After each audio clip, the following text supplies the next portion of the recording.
is a pain in the butt. You hit your ball in the trees and then you lip out the putt. But if you've got a little time, then come and spend it with us. 'Cause now you're listening to the Rough Cut.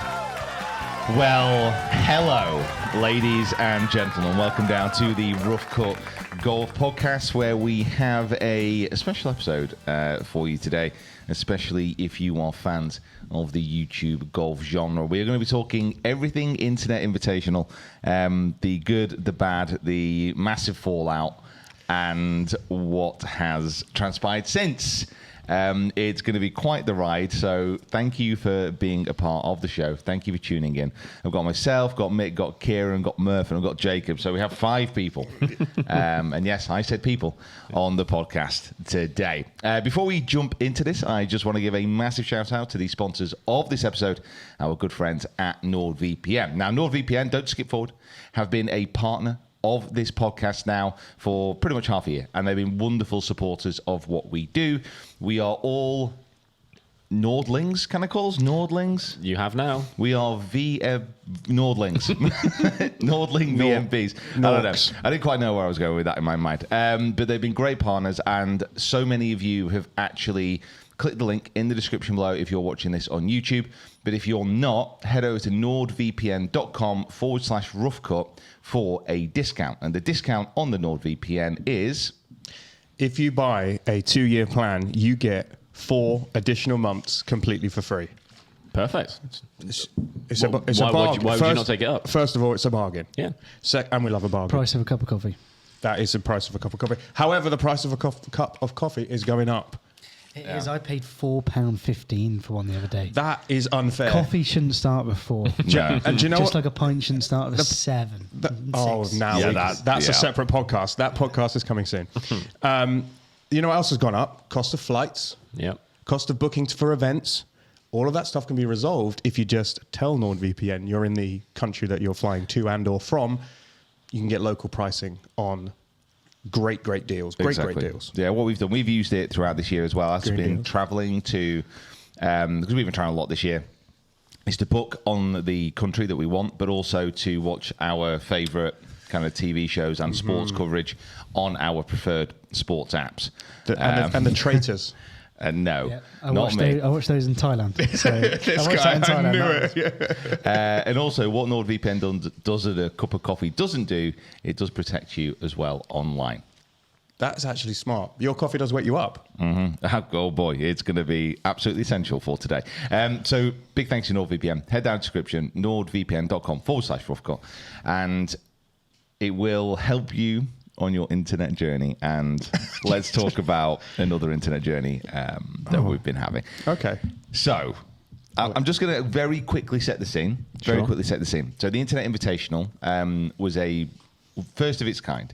So Dave Portnoy, who owns Barstool Sports over in the US, he put forward $1 million of his own cash, managed to get some sponsors together, then had a prize fund of $1.7 million, and then said, teamed up with Bob Does Sports, teamed up with all the foreplay guys, invited some of the biggest golf creators and ancillary golf creators, if that makes sense. So people who are in and around the sport over to Big Cedar Lodge in Missouri. Now, this took place a few months ago in August, and I was there. I was part of the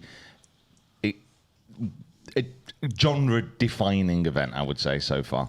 And it was a hell of a show. Now, we've not really spoken much about it since. We had NDAs which were signed up until the final. The final happened last night. It was aired last night, and we can now talk about it.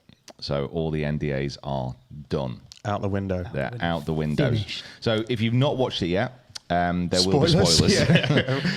There will be spoilers. So where do we begin? Shall we begin by just saying how I actually got on in the event? Yeah, go on. Talk us through kind of a little bit of format, and then, tell us how you did. So there were 48 players in total. And as soon as we get there, we didn't know what the format would be until we actually got there. So they just invited you and said, come and play in this thing. You said yes without knowing really what it was. It was one of those things where you just knew you had to be there. Got you.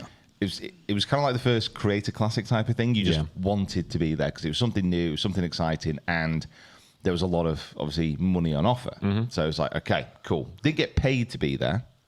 Anything that you won, that's what you could take home. But you could have got paid if you won it. Yeah. Could have got paid out. Yeah. So we get there, there's 48 people, and what they did straight away, they did a draft, 2 captains, split all the creators into 2 teams. They went head-to-head on the first day, and the winners of that day got through to the second day.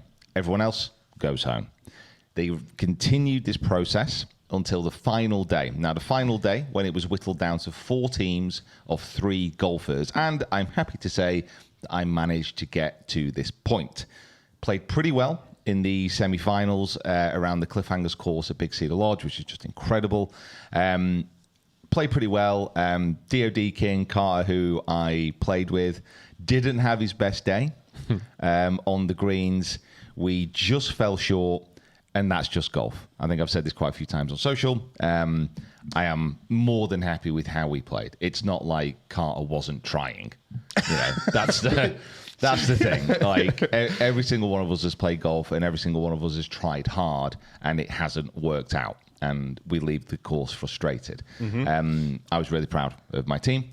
The only problem was we didn't get through to the final, where the $1 million was on offer. So the final consisted of Brad Dolke. Wow. Who is just like his stock. It's just risen, isn't it? From this has absolutely skyrocketed.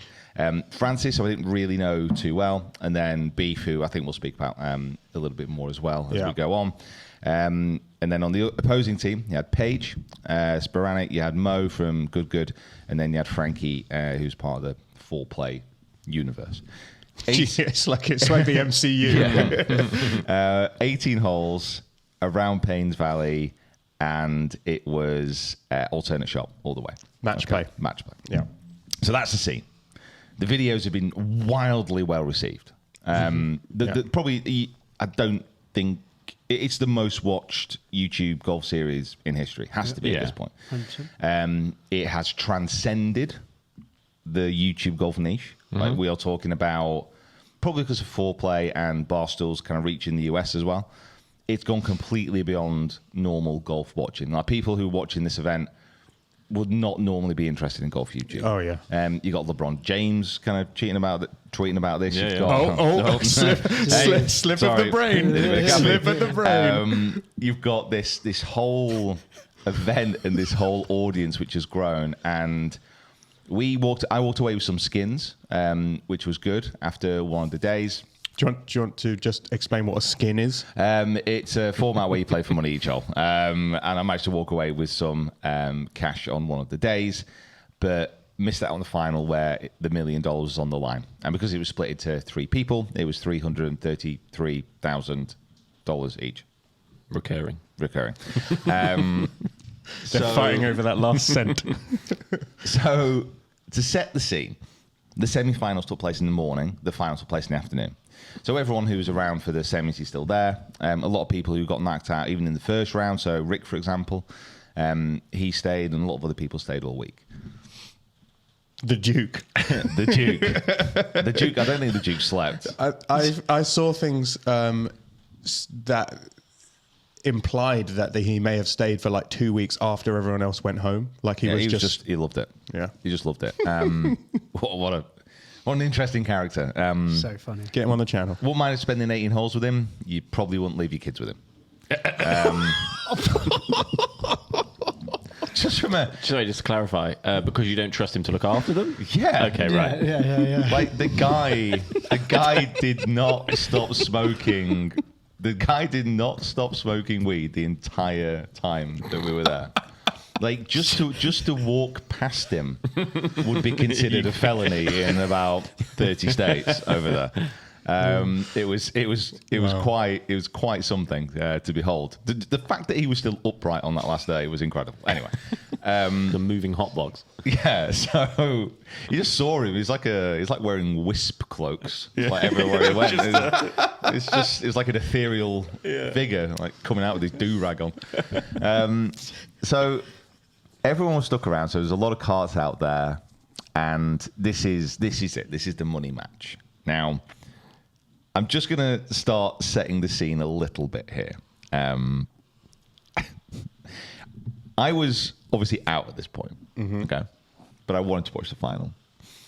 We all jumped in buggies. I ended up being with Lacey, who was the kind of late call-up, who I think acquitted herself really well in this event and has kind of launched her social career really off the back of it, which is crazy to see. Yeah, we should have had her in this winners list. I think she came out as one of the winners of the series. So we were driving around, but she was driving. So I was like, right, okay, she's driving. I'm going to get some beers, and I'm heading out to the course. So I got a little cool box, filled it with tinnies, which are cans, of, in hindsight, overly strong IPA, which I have finally come to terms with the fact that IPA in the States is just a vehicle to get rid of every single drop of alcohol that they produce. So it's pretty strong IPAs. It's always all you drink. That's the. I just love it. I just love it. Yeah. So anyway, these were like 89%. Yeah. So we set off. We're driving, having a few drinks, having a laugh. Everyone's around. We're having a good time. Now on the, I think about the third or the fourth hole, Brad, who spent a lot of time with on this US trip because we were there before, we were there after, really just a really good guy, just a great bloke. Like, and I think we'll get onto this a little bit more, but he kind of taps me on the shoulder as he's driving past, and he just says, "Can you do me a favor when they go into the rough, or like if they're in a bad light? Can you just check and see that they're playing fair?" This is great storytelling, but the fact that he even has to say that to you must mean that in his brain, or in the kind of culture of the event, people are aware that maybe people aren't playing it completely straight. Would that be right? I would say it's probably more to do with this match, obviously more than any other. They all mattered, but this match, we're $1 million on the line here. Let's try and make sure that everything's above board. And I was probably 3 cans in at this point, and I was like, okay, yeah, that's fine. I'll do that. Obviously, I wouldn't think it was necessary, but yeah, cool, I'll do that, Brad. Like, switch on your lapel camera. Sets your mind at ease. Body cam footage. So, and I think it was on the 9th hole. So we're just driving up the right hand side, and we just happened to be near where. I honestly, when Brad said this, I thought about it, but I didn't really. You weren't like pursuing them everywhere. I was like, oh, cool, yeah, I suppose, whatever. And we just happened to be there because Frankie hooked his tee shot, and I think it either bounced off our roof or it hit someone's roof with a buggy next to us. Yeah. Shot forward, went into the thick rough, so we were just there. Anyway, to come up, I played with Mo like a few the 10 days prior in the Good Cup, so we're just having a chat and all the rest of it. I'm onto a high noon at this point, which is a terrible drink. Good Lord. And I'm just there, and the ball goes into the rough, and Paige kind of walks up to where the ball is lying, and flattens all the grass in front of the ball. Now, you can't quite tell really on the video, but the grass in front of the ball, so in between the ball and the hole, it's only like a couple of inches away from where the ball is. It's like pampas grass. It's really thick. It's like this thickness, and there's hundreds of like throngs, whatever you call. Got you. And they're all in front of the ball. So it's a lob wedge. You got to hack it outside with. It's a lob wedge. If you go forward, it's just going to go straight into the grass. Maximum it's going to go, even if you strike a pure iron 80 yards, it's just going to take all the fizz out of it. It's one of those ones that you're scared about it disappearing if you hit it wrong. Yeah, exactly. But Paige goes in and she flattens all the grass out with her hands in front of the ball and basically like clears a path that the ball could go through towards the green. Now, I'm seeing this and I'm right there and I'm looking at it, and straight away I feel this. I don't know what it's not guilt. It's not. It's more apprehension, I think, because I've seen this and I'm like, I have seen that now. You're in a position where you've got to make a decision. Yeah. Yeah. So You have information. exactly, I have information. I want to make you an offer again. You know, and the problem is, first of all, I like everyone on that team. You know, I've been teammates with Paige in this event. Obviously with Mo, Frankie I didn't really know too well, but you know, spoke to him a little bit. Same guy. So I'm like, oh man, what am I going to do here? Because if they go on to win this hole, that's a definite advantage. Obviously, you know, they've just given themselves an advantage. They've won the hole, moves them closer to winning that $1 million, and at the detriment to the other team, because you can't do that. That's cheating. So I have a word with FP, Fat Perez, who's kind of like there with us, and I think he's quite similar in the sense of like, if you say something or if something comes up, this is not going to be something which is quietly dealt with. Yeah, if you know anything about Barstool, you know anything about this event, you know how it all started with Luke and all the rest of it.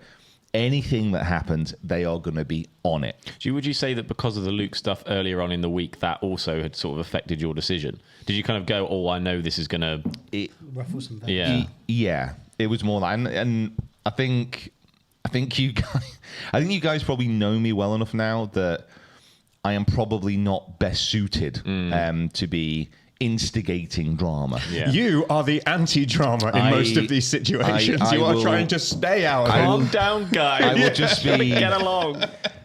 Let's all get along. Yeah. Let's all enjoy golf. I'm not really into that kind of side of things. Which is fine if everyone is following the rules properly. And in it, and I felt a little bit ashamed. As soon as it was, I felt that apprehension. And almost, I remember it. I was like, oh, why me? Yeah. Like, why have I just seen that? Yeah. And I'm like, you're like 3 tinnies deep, and you're like, I'm like, no. just things are cogging round. And even Blurred vision. And as she was pressing it down, I was like, no, don't. And I was like, oh, Someone else look. And I was like, oh, right. So I had a chat with FB, had a chat with Lacey, and it was kind of like we just decided amongst ourselves, if they lose the hole, then the actual rules infraction there, it would cost them the hole. So it's an isolated rules incident.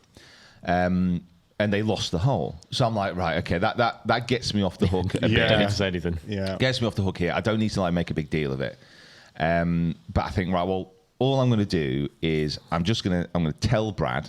I'm just going to let him know that this happened, and that if they go in the rough in the future, and it's easy to do around that, if they go in the rough in the future, just keep an eye on it. Just like I don't want you to be cheated out of the chance of winning this. Yeah. But he's already told you to keep an eye on it. And then, which is, you know, initially he must have had some inkling of something happening, or, you know, the gravity of the situation makes him say, please just like help us out a little bit. Then it happens, and then you come back to him going, oh, by the way, you know that thing you told me to look out for? It definitely happened. Yeah.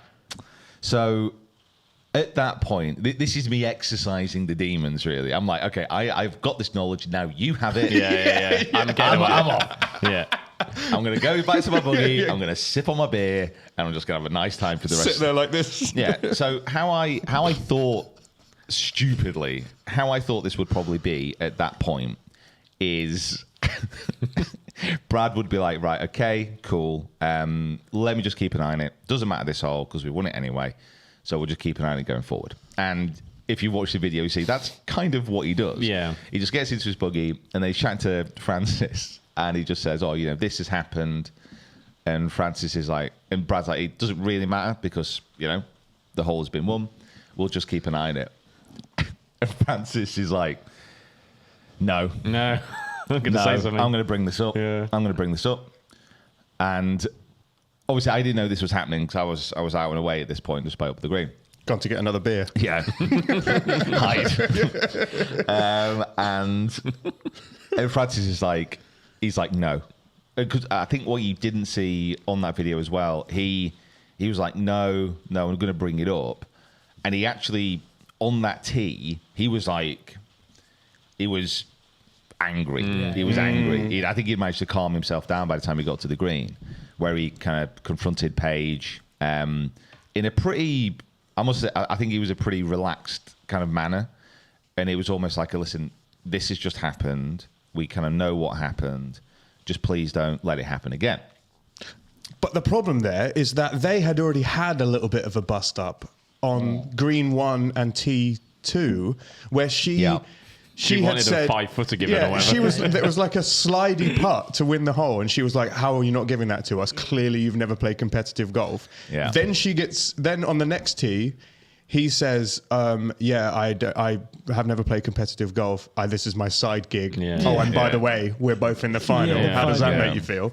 And then her competitive golf Went out the window when Goes she out the window. thought she could push down grass. And then to say that she didn't know that is Yeah. a little. That's the bit that got me. Yeah, and the thing is, She must have known. And see, this is the thing I hate, because I like Paige. Like, she was great all that week. Hey, she won you some money playing together. so- Exactly, and I liked everyone there. So I could kind of see this unfolding, and then obviously Paige kind of like burst into tears. So then I'm like, oh no. No. What have I done? The thing is, though, and I don't know if it was different on the ground, but the edit did basically look like you went ding, ding, ding, ding, ding, and came in and went, they're cheating, by the way. And they went, boo, boo, boo, boo. And then they went, by the way, there's chat about cheating going on. They're going, who's saying that? And they're like, oh, nothing Yeah. about Pete said it or anyone else said it. It was like So- you just came in and went, grenade. And then like, So, and the thing is, Now I've like, got to make a short with that. as soon as it happened, like as soon as Paige started crying and that started to kick off, that's what it felt like. I was like, oh no, I've done something here which is going to have an impact, and I'm not happy with it. You know, I felt really uncomfortable. And then we're sat in the buggies. When this whole we're talking within 10 seconds here, where the whole Mo. oh, yeah, it was Mo up onto slope. the next tee, wasn't it? Like, Yeah. So one of the rules. So Dave is, if you're not familiar with foreplay, and I'm not huge. I don't watch a lot of foreplay stuff. But it's golf, but it's golf entertainment, and it's proper laddish kind of things. Like, if they cheat each other in a video, like if they get away with it, that's It's fine. for them. That's seen as a Yeah. bonus. And even if Yeah. you're the one being cheated, they're actually all right with it. It's just like, oh my god, you got me there. But obviously, this is a different scenario. And at the start of the week, Dave has kind of like laid this out a little bit and just said, listen, this rules of golf. I'm going to penalise you, but I'm not going to penalise you if you try, kind of thing. The only thing he said, the only rule I'm enforcing is there's no slope on rangefinders, because all the courses there are up and down hills. And it was Melosi on day one who asked him. Yeah. Now, if you're not familiar, if you don't use a rangefinder, the slope function, it allows the rangefinder to calculate accurate distances on slope. So if you're 100 foot above the green, you zap the pin, it's 150 yards. It'll say the effective distance is 100 yards. Or if it's uphill, it'll add distance. So it gives you an accurate measurement based on ground conditions. Which for that course would have been A big useful. advantage. A Yeah. big advantage. It was kind of one of those things where you have had it or you didn't, and then Dave said it's not. You're just not having it. And in all the comps we play on the PGA kind of region, and any like the Egyptian Open, for example, you have to have your slope off because it's seen as an unfair advantage. So this all happens on the same green up to the same tee, and you could sense. On the ground, you can sense the change in the atmosphere. All of a sudden, it's gone from this really, really good match and intense competitive vibes to a lot of people pointing them a lot of fingers. Francis is like walking from cameraman to cameraman, demanding to see footage. we didn't see that. About like what Paige was doing, but then also kind of Whitney, who Spitting Chicklets, is it, like podcast wise? Yeah. I think is that foreplay? Yeah, that's as what well? I think. Yeah. Not really I didn't really speak to him all tournament. He was out first round, and then he was Yeah, off lots doing of other those stuff. guys are in the Barstool Yeah. cinematic universe. So he says to Mo, because I think he's got bets on those Yeah, teams. Yes, yeah. Dave's got bets on. You on kind Brad. of you kind of see them hear the information and both split off to tell the teams that they're rooting for what's about to happen. Yeah, which in the video actually I think was a really good narrative. I think they did that pretty well. Yeah. But then kind of Whitney tells Mo, and I'm kind of up on the hill at this point, and I say to Lacey on the drive, I said, just get me out of here. Yeah. Get me away. I don't want to be near this. It's too stressful. I'm getting paranoid at this point. It's I just must think I was sort of looking for you in the background for a lot of the time, and I couldn't see you. we bombed it like until like the end of the where you sort of came back in. I think I made a drive about 2 holes away. Oh, really? At this point. Yeah, even on the like overhead drone footage, I was looking to try and see you. Nothing. Gone. I'm just like, go. So we kind of tootle off. So I can see how it all starts. We drive away. So all of that stuff with the slope, I could see from a distance because all the carts were grouped together. But until this point, I didn't know the ins and the outs of kind of what was going on.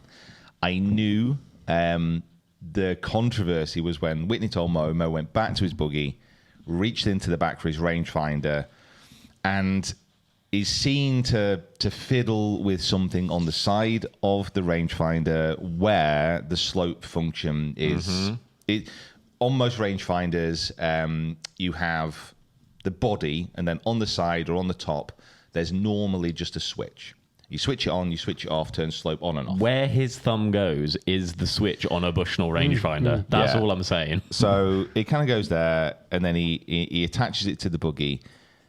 And the problem is everything's filmed. And with what he did, even now, I'm going to be straight down the middle. It is still up for debate. Like he picks it up, he puts his thumb on it, makes like some movements. And the movements don't look completely normal, like for what you would do if you picked up a rangefinder. But he could have like flicked it on and off. Just to check. To check it was. So he's still kind of up for, and he says it was off. So you've got to balance this out. Everyone else there was pretty convinced, and they kind of got washed away that it was on, and he kind of turned it off. So.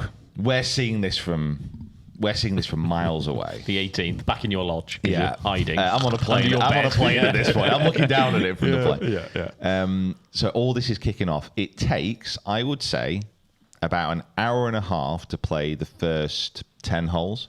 It takes an hour and a half to play the next 2. You felt it in the video, though. Just like slow, it got through quick, and then all of a sudden, for the next 3 holes, you said like it just.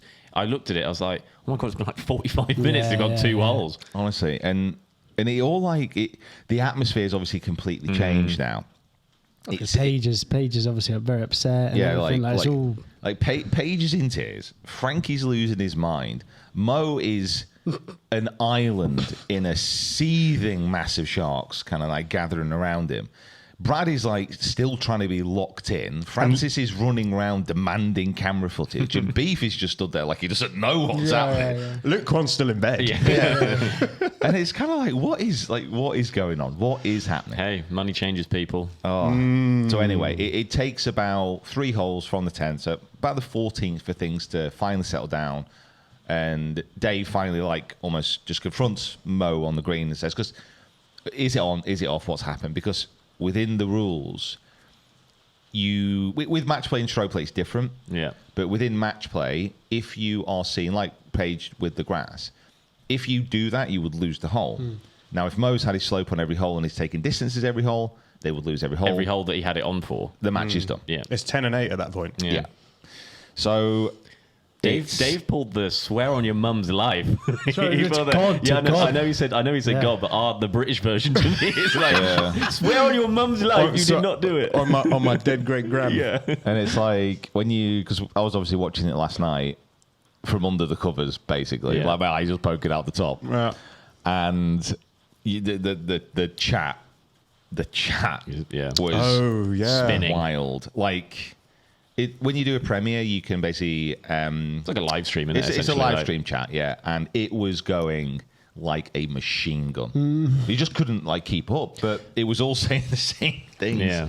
Did you? Because I that's kind of why I watched it and wanted to watch it, to see the reaction of the masses. Yeah. And obviously, when because realistically, your situation got dead and buried very quickly in the sense of the video because of the rangefinder stuff, and it almost really kind of got forgotten, and that became the main focus of the rest of the video. This continual like, did he have it on? Did he have it off? But because when you messaged us in the group to say something had happened, Mike, and you also said that you were drunk, Mike or had drinks. My perception of it when I was going to watch the video was going to be you going like,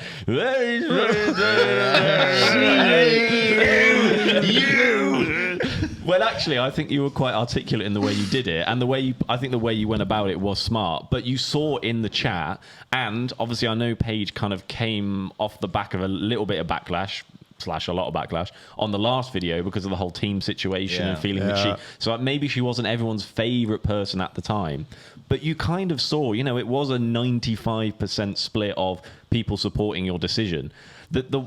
I don't understand people I understand in certain realms of life this kind of thing is looked down upon, but I've never understood if someone's doing something wrong and it's in a situation like that of like calling people snitches or like like that was the only stuff I saw where I was like, come on, like really, just don't do it wrong in the first place, and then I don't advocate cheating. Then that's fine. God, it's so annoying. The general masses, you must have seen it as well, was a positive resounding yes on what you did. So I don't know if you saw that and went, that makes me feel a bit better, because actually that's what the majority would have done as well, or if that was just because naturally I imagine your thought at the time would have been, I hope no one reacts to this in a way of go, oh bloody well, what's he doing that for, like, in a negative sense rather than I must admit, within the next 2 hours, I pretty much questioned everything that I believed in on the golf course. But because also all the thoughts went through my mind about,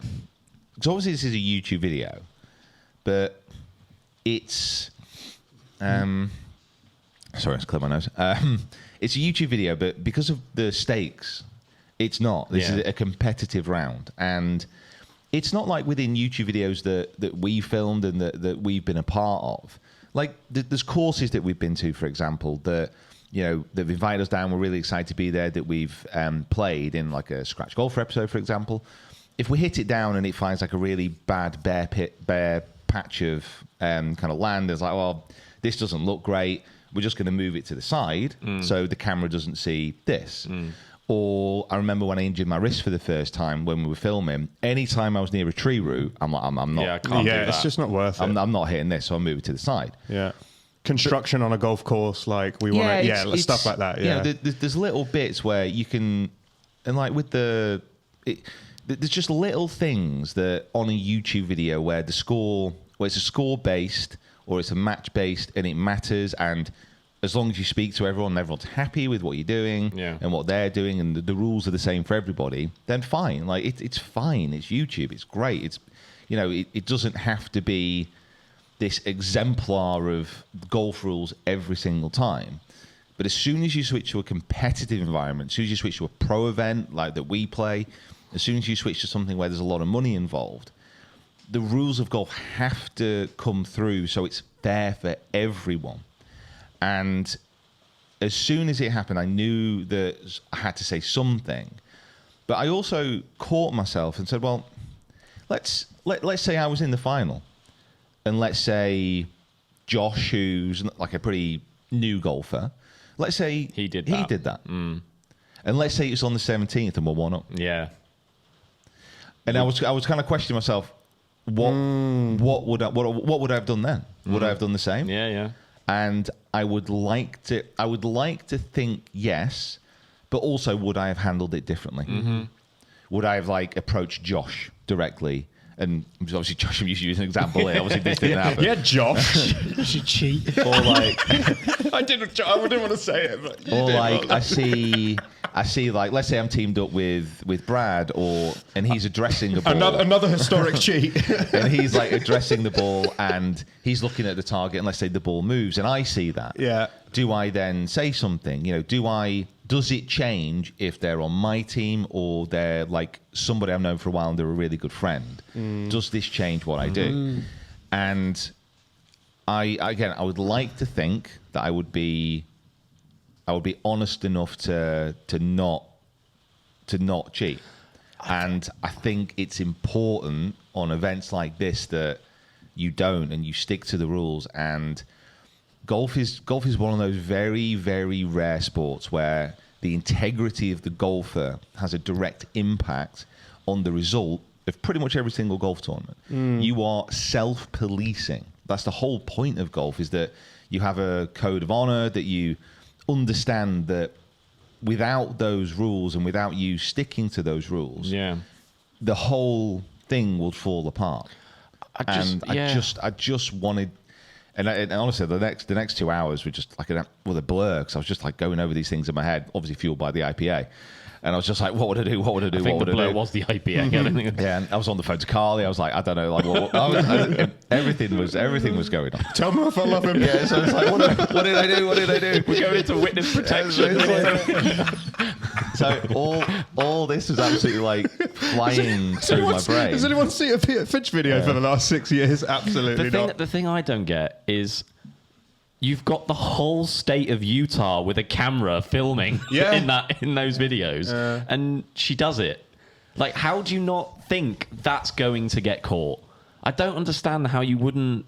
And because she kind of walks up to it, and it's even when you look at it, like I kind of was like, does she do a double take to see, like, is there someone near? Because obviously that footage they show is kind of the best they have. Well, it nearly kind of was that it wasn't caught, because it, even the way you have to sort of get round the side of the buggy, and even Pete to an extent to see, get out the way. We're trying to see the controversy. So I guess there is an element where because she is getting there to quickly to get there. Well, I think that's when that camera was like turned on, and that's what thing. I just happened to be talking. I think maybe Mo in the buggy. I happened to be talking to him, and I just turned around and obviously just saw it, and I'm looking straight at it, and I'm like, am I seeing this? Am I seeing this?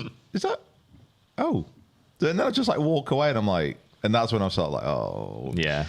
Do you think that you held it, like that you dealt with it well? Because you kind of, I don't think I would have done anything differently, and I don't think I could have changed anything, because even in that environment, if I went straight to Paige and said, "Listen, I saw this. You can't do that." There's no way that amongst 60 people there, someone's going to go, "Whoa, what happened?" And honestly, I think if you'd done it that way, you would have thrown yourself more into the situation than you probably did in the. I think you did it perfectly. The only difference that, like, to maybe if the other American guys, or more so for that Barstool kind of lot, they'd have gone straight to Dave. Like they would have seen it, either called it out immediately and been like, you can't do, almost like the Melosi, Bubby, Chaz situation with the drop, like it happened as it was happening. Yeah. Or like you say, they would have seen it, gone straight to Dave, spurred it up, instigated it. Yeah. Whereas I think the way you went about it was in a sense that you allowed it to play out, and no one knew because it didn't affect the way they played the hole, because they just went about it thinking nothing had changed. Yeah. So the hole was played out. They obviously lost the hole, which was probably the best outcome. If that didn't happen, maybe again that would have played, because then you probably would have had to have been the forefront to go up to someone and go, I've seen this. Yeah. Whereas giving the information to other people to let them decide how they want to deal with it, because like you say, Brad could have heard what you said and not said anything and just went, right, I know about it, but if I tell Francis, I know Francis is going to get riled up, as he did. But as you said, like, if it happens once, you're right to say something, because it's going to happen again if it doesn't get called out. Yeah, so this is the only thing the only thing in Paige's defense in the situation is that, like, I'm asking you to ignore the fact that she made a comment about playing competitive golf previously, like, which kind of laid the groundwork for her. You should know really that you can't improve your lie. What if, for argument's sake, she doesn't know that you can't do that, right? She doesn't know that maybe she feels like she's just searching for the ball. Oh, she sees it and inadvertently has flattened it around the ball, right? Pete sees it, says to Brad, "Hey man, this is the thing I saw. Just so you're aware, which I think is the right move. When it then comes out on the green and she says, "Oh, I didn't know I couldn't do that," really, it doesn't absolve you from the situation, because you still did something that's not allowed. Even if you did it unknowingly, you still did something that in the rules of golf is a penalty or a loss of hole. So regardless of whether she knew or not about what she was doing in that moment, you saying to someone, "This is what I've seen," you're seeing something that you know is not allowed, and you say, "This is what I've seen." It's by the time it's happened, it's inconsequential whether she knew if she was doing it or not. But the only thing that does change is that she's made aware it doesn't happen again, which is the point, I think, of saying something. Yeah. The bit where like Perez was like saying, "Please hold the putt, please hold the putt." Because if it would have halved, or if they would have won the hole, then it's a completely different. Well, then your argument is then all of a sudden you're right in the fire. So I mean, what that did when Brad held that putt for the win of the hole, it could have gone two ways. If Brad misses that, and it's a half, or they three putt or whatever, they lose it. If all of a sudden that then becomes, I don't have to, but I would have said, "Stop." Yeah. Just to let you know, and I hate to do this, but this has happened, and it should be a loss of hole. And that would have, I think it would have kicked stuff off, obviously, in a much more explosive way. But even still now, everything that happened after that with all the Mo Slope stuff, it was The Mo Slope. Mo Gate. Yeah, it was effectively, that was the thing that lit the touch paper. Slopey. I think you started it, and then everyone carried it after that. I would say that's why I think I felt really bad. It's because I'm like, and that's why I just had to get Lacey to get me out of there. I was like, this is really bad. This is really bad. But we were right to do that. That's the argument, is that you did the right thing, regardless of whether they knew it was allowed or not allowed, or how they reacted, or you did the right thing by saying to someone involved in the match, "This is what I've seen, just so you're aware. It's now on you to bring. I'll bring my evidence forward if you want me to. Yeah. But it's on you to make the decision whether this becomes a thing or not." And Brad taking it to Francis, and Francis going, again, one of the players on the team competing in the competition. And he goes and says, "We go." he goes and says, "Yeah, I don't want this to slide." Yes, I thought Francis. I thought some of the kind of we've spoken about like winners and losers. I think we're going to talk about that. But like people like Dave and all these people, I think that they added so much. Well, even though Dave's like controversial, he's a bit like and stuff like that. But like it just added to the drama, added to the kind of everything about it that made it what it is. And with this, I should say, after this had finally calmed down, the match did continue. Someone eventually won. Yeah. Someone $1 million. And it went all the way down to the 18th, where it was all square, and Brad hit. So it was Brad and Frankie on the tee together, and Frankie hits actually he hits a really good tee shot like that. Where he hits that, it gets a little bit unlucky because it's been soft all week. Gets a big firm bounce on the first bounce, one through the rough, hits the cart path, then jumps into the thick stuff. Yeah, if only they'd have their slope turned on and they knew it was slightly downhill. No. It was... No, he is a great shot in the moment as well. Yeah. So yeah, this thing that Brad kind of launched down the last is about like 320, 330 yards through the air.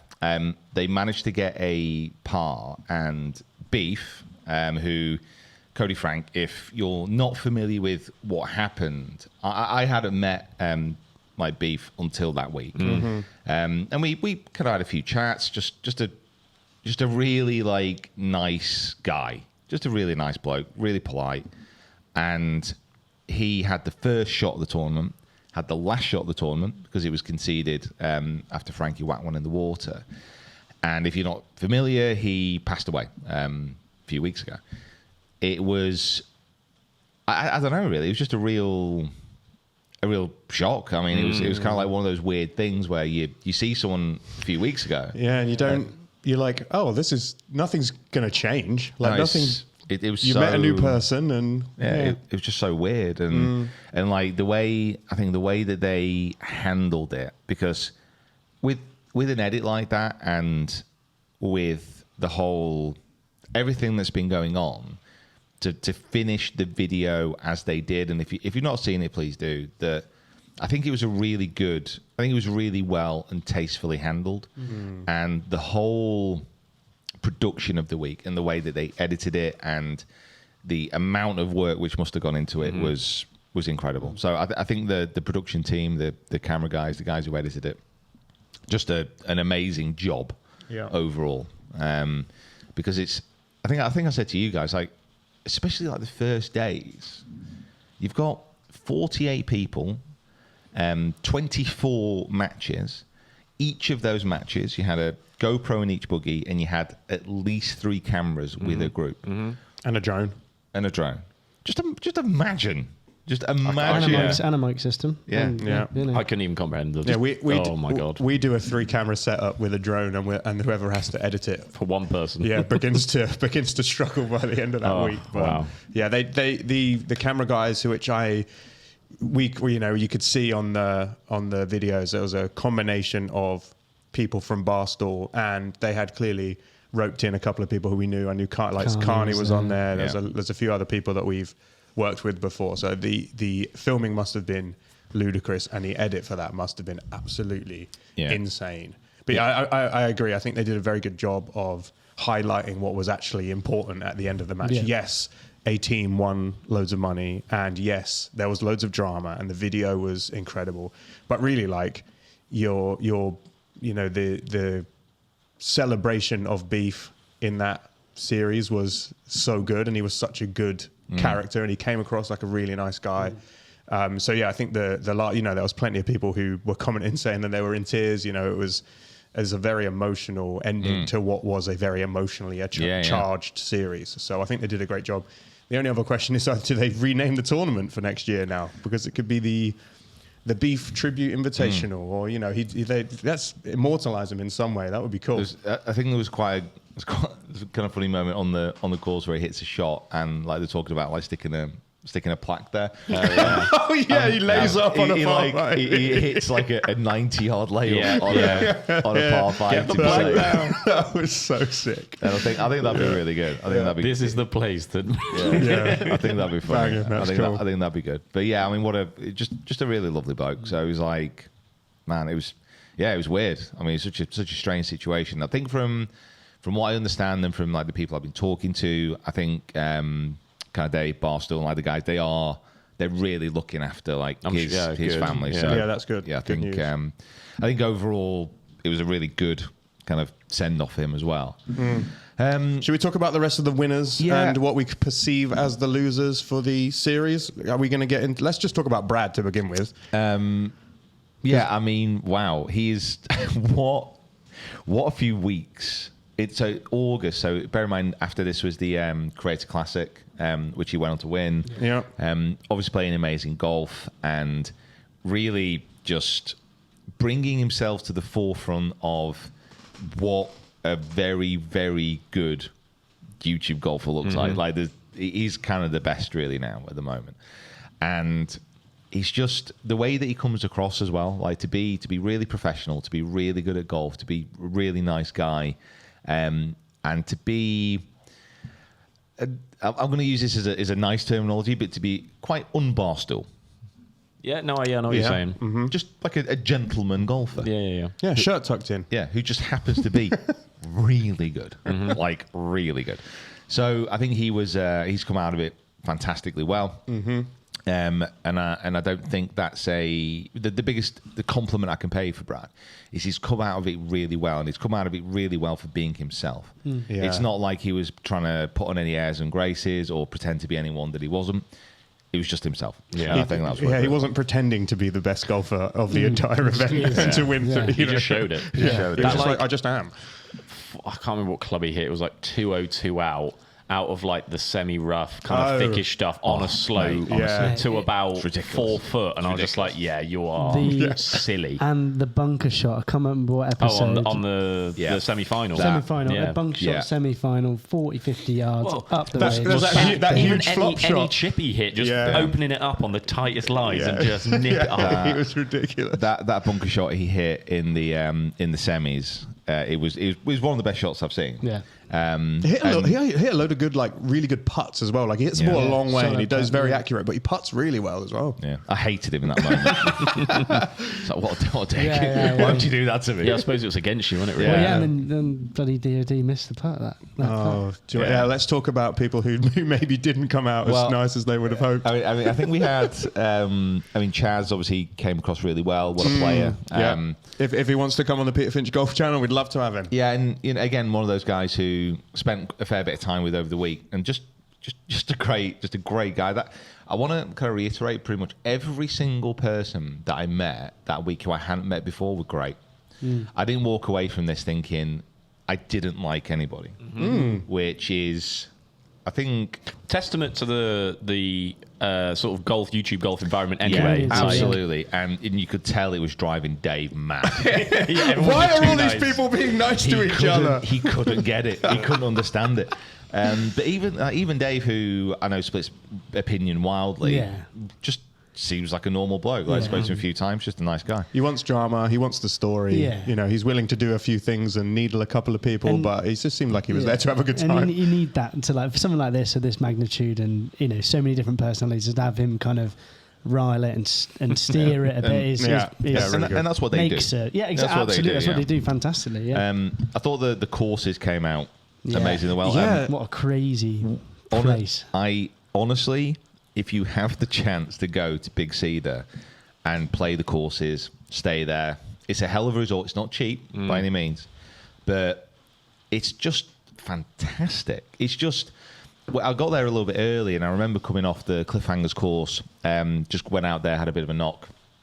Managed to finish just as the sun was going down. It's in a raised position, so it's overlooking this huge patch of Missouri. Just like trees as far as the eye could see. The sun was coming down. And it was like, this is one of the best places I've ever been. And not just from a golf perspective. This is just a beautiful spot. It's cool looking. And it's in Missouri. Yeah. Missouri. Where the hell is that? I still don't even know where it is. Like, I managed to get there somehow, and I'm like, oh, what is this place? But it's just like this outdoor capital of the US in many respects. Just, Bass Pro Shops, who kind of were one of the sponsors of this event. It's their golf course, provided everything. Oh, cool. It was... I cannot wait to go back. So let me put it that way. So it was such a big win, such an amazing spot, and the lodges that we stayed in on site were just clearly very comfortable. I can't speak highly enough of the beds. The Jet, who I partnered with, so this was one of the things I thought was great, was that, like, they mixed people up a load, which was really cool. Like, the teams got really, really mixed, and we got to see you play with some people that we've never seen you play before. So that was cool. I really liked the Jet. I mean, the format was it was interesting. Like, how can you juggle all these different personalities with wildly contrasting skill levels and make it into a fair contest? And the way they did it, I think, worked. And it was down to the captains and the teams to put players together. And it was often the case of having really good golfer with someone who doesn't quite have the same kind of level. And Jet was, when I got paired with Jet, I've never really seen him play. And everyone was saying, good luck, it's the Jet. And I'm like, anytime anybody's got a name, a title, the Jet. It's like, and the only one, like Duke. And I'm like, God, I hope he's not like the Duke.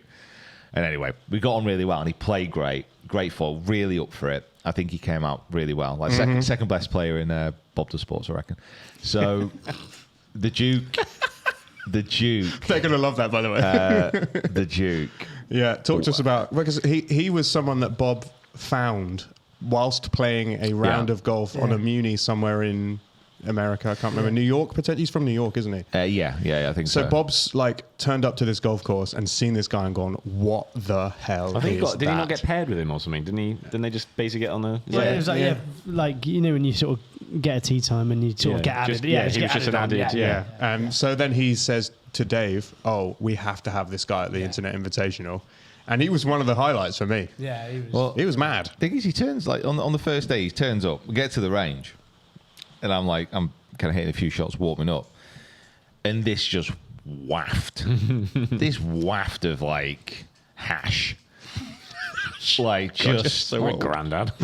no, not okay. Not what am I trying to say? Like what skunk? Okay. Oh! Yeah. I'm trying to marijuana. I am trying to differentiate between the levels of strength here. Right. So, skunk basically washes over the driving range like a tidal wave, and I'm like, whoa, like that. Like I can feel my eyes glaze just as it kind of comes past me, and I'm like, that's strong. Yeah. I'm like, wow, someone's having a good time, and I'm thinking it's like maybe someone playing another course, just having a hell of a day. And I turn around, and it's the Duke with a pipe, puffing away in the buggy. Now, I'm looking at him like, am I seeing this? And anyway, he kind of carries on, kind of wanders over, hits a few shots.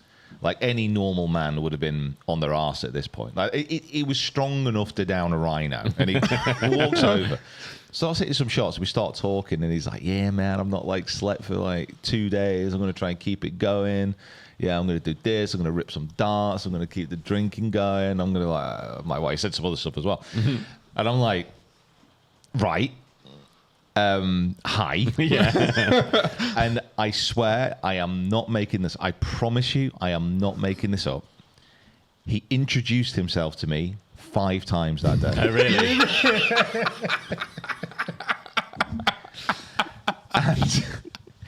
And I can sincerely say that he honestly did not recognise me each time. He thought that was the first time he'd met you every time. Hey, man. And I'm like, right. Like not even a flicker of recognition. Bear in mind, like each time we introduced ourselves, we talked for a bit. Yeah. It wasn't like a passing thing. After like the third, fourth, what were you like? What was in your head? Well, as soon as I saw him coming over, I'm like, Here we go again. like, not again. Yeah. Not again. Surely not again. I'm like, right, hi, how you doing? And he just didn't. He didn't stop. I think the Duke would be a great person to spend a couple of days with a few times a year. But exhausting. 365, honestly. chance. Like I'm not someone to insert myself into many conversations. I like to listen. I like to contribute. I like a conversational like group. But you just wouldn't be able to speak. He's just gone. He just talks, and he was using it in the matches to try and get in other people's heads. I think. But again, on the course, he's just consistently just smoking.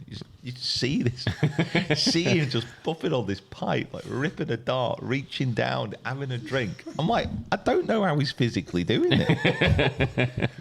Like, he must have the constitution of like a blue whale. It's unbelievable. Anyway, so he was a real character, and like I said, he did stick around all week. Beef, obviously. I don't really know what to think about Beef, because he's obviously come across really well in the videos. Again, I think he came across well for just being himself, and it just feels weird. It feels so kind of current that he's on these videos, which were obviously shot kind of a few months ago, but he's not here anymore. He's not here. Yeah. So it feels really weird. He doesn't get to live in his like new glory and new fame, and Well, I guess that's because he kind of said, didn't he? Like I can't come over with like, you know, I was filmed at a crazy golf thing 8 months ago. Yeah. And now I'm stood on this green and I've literally just won $1 million. And like you say, that's, I mean, not the whether or not that he'd won this cash, and you look at it in a sense of like, oh, he didn't get the chance to, you know, like he says, like pay off his parents' house or use that, like, regardless of that, like the sadness isn't the sense of him not being able to utilize this win. It's just the fact that he's not here anymore. It's just, like I was thinking the whole time when I was watching, like, for all of you guys, it must be so weird. Like, it's such a surreal thing to comprehend the fact you're watching this, and you were there, you saw it, like you were taking part of it, you spent time with this guy, and then life is fleeting. You know, it's just it's a definite like It was good. Like I say, I like the way they ended it because of the fact it just reminded you of like all of this crap that's happened in this video. It's fun, it's entertaining, all this kind of stuff, but that doesn't matter. Like this is the main thing about, you know, and it's just sad. And I think also it might have been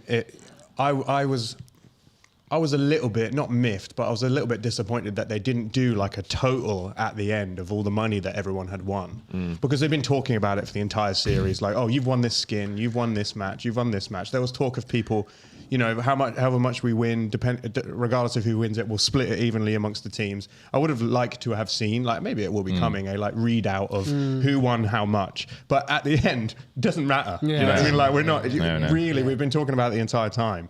But in hindsight, having, you know, lost someone who participated, who cares really? Who won it? Who won the money? You know what I mean? He got the glory that he deserved, so it was good. Do you feel like let's just talk a little bit about tracers and coffee and donuts, and then we'll talk about how you feel like you played.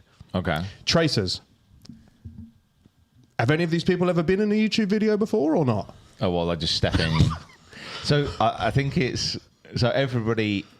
It's such a niche thing. I know. It's just a video. If you play or film a YouTube video, there's basically one rule. So you hit your shot, if it's a full shot, you hit your shot, and you step back. So left-handed, right-handed, it doesn't matter. You step backwards from the point you're addressing the ball.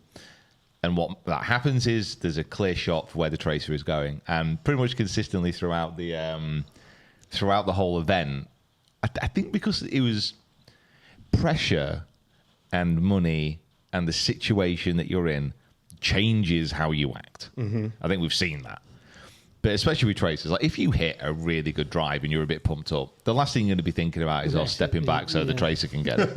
You're just off. You're done. Like, get me to that next shot. Yeah. And I think, again, I have nothing but positive things to say about that production. So I'm like, you know what? I'm happy.